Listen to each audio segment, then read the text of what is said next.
Pour installer une raie vive de Campeche, il vous faut un plantoir, une unité de mesure et un cordon. Là, nous sommes à la phase de marquage qui nous permet de savoir l'emplacement de chaque pied de Campeche à mettre dans la raie vive.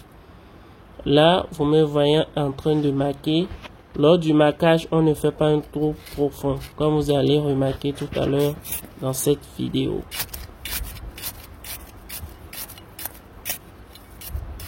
Je viens de marquer là l'emplacement d'un pied de Campeche. Je prends mon unité de mesure qui mesure 0,33 mètres. La distance entre deux plans de Campeche. Et je marque le second point. Je fais ça ainsi de suite jusqu'à finir la ligne. La phase de marquage est terminée de ce côté. Vous pouvez constater ici, c'est pas encore bon.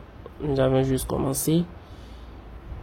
La phase de marquage vous permet de connaître l'emplacement où mettre chaque pied de Campeche. Vous allez constater avec moi que le trou n'est pas profond. C'est juste le marquage. Un trou de 5 cm au plus.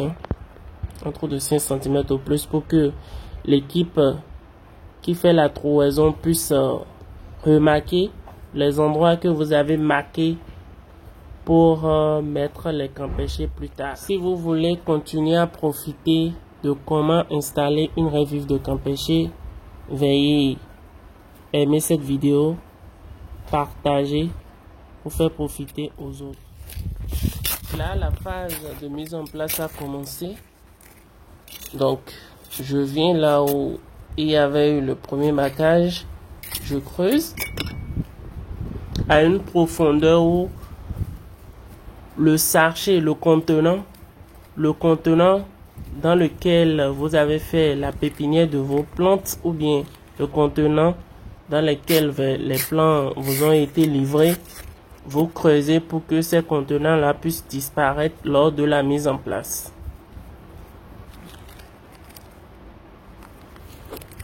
Donc, vous avez constaté, comme c'était pas profond, j'ai creusé à nouveau. Il est très important de couper le bas de votre contenant, parce que il y a des racines qui vont s'entremêler. Si vous ne coupez pas le bas, le développement de votre plante, la reprise de la plante n'est pas rapide. Tandis que quand vous coupez les racines qui se sont entremêlées, ça permet à votre plante de vite reprendre. Ça permet à la plante de vite reprendre et de bien croître en s'enracinant de la meilleure des manières. Là, j'ai fini de planter le premier pied de Campeche. Je creuse le second trou. Vraiment désolé pour ce format, on aurait dû faire un format YouTube. Mais en fonction des réalités sur le terrain, on a pu faire un format portrait. Là, je creuse le deuxième trou. Tout en ayant l'unité de mesure à côté. Il ne faudrait pas que la distance entre deux plans soit biaisée. Si c'est biaisé à un endroit, vous biaisez ça sur toute la ligne. Donc, on reprend le même processus et je plante. Vous avez la possibilité d'enlever soit le contenant ou soit de planter sans le contenant. Tant que la base est enlevée, c'est le plus important. Donc là, je vérifie si la distance entre les deux pieds fait vraiment 0,33 mètres. Comme vous pouvez le voir, je mesure. Je vérifie avec mon unité de mesure.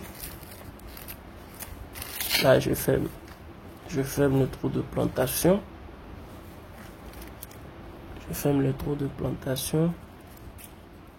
Et je vérifie à nouveau.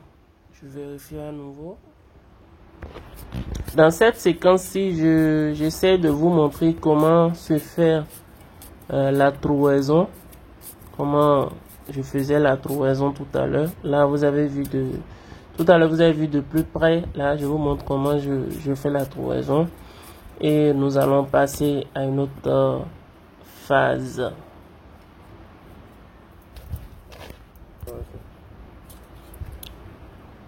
Là, vous voyez le collaborateur qui continue de planter de ce côté. Donc, pour aller vite sur le terrain, il vous faut une équipe qui fait le marquage, une équipe pour faire le marquage, une équipe pour creuser, une équipe pour planter. Et vous allez voir tout à l'heure mes soldats. C'est très important, le rôle des soldats. Les soldats qui vont arroser derrière vous. Ici, nous avons fini de planter et l'arrosage a été déjà effectué. Là, ce sont les soldats qui sont en train d'arroser juste derrière nous. Vous allez voir tout à l'heure le réservoir d'eau installé pour l'arrosage. Nous voici à la fin de notre installation. Comme vous pouvez le voir, c'est bien droit et ça a été arrosé. Il est primordial de savoir que après l'installation, les 3 premiers jours qui suivent la mise en place de vos plans de camp pêcher sont très importants. Les plans de camp pêcher ne doivent jamais manquer d'eau durant ces 3 premiers jours. Le reste, si vous êtes en saison pluvieuse, vous pouvez laisser ça à la dame nature. Sinon, vous pouvez les arroser une fois par jour sur 2 semaines et puis une fois par semaine après. Si vous êtes intéressé par les graines, les plans ou qu'on passe vous faire votre installation, veuillez contacter le numéro que vous voyez à l'écran. Si cette vidéo vous a été utile, veuillez nous mettre un pouce bleu pour nous encourager, partager pour toucher beaucoup de personnes, pour faire profiter beaucoup de personnes et abonnez-vous à notre chaîne si c'est la première fois que vous êtes sur cette chaîne YouTube pour ne plus manquer nos prochains partages de connaissances. Je vous donne rendez-vous dans une prochaine vidéo. Ciao!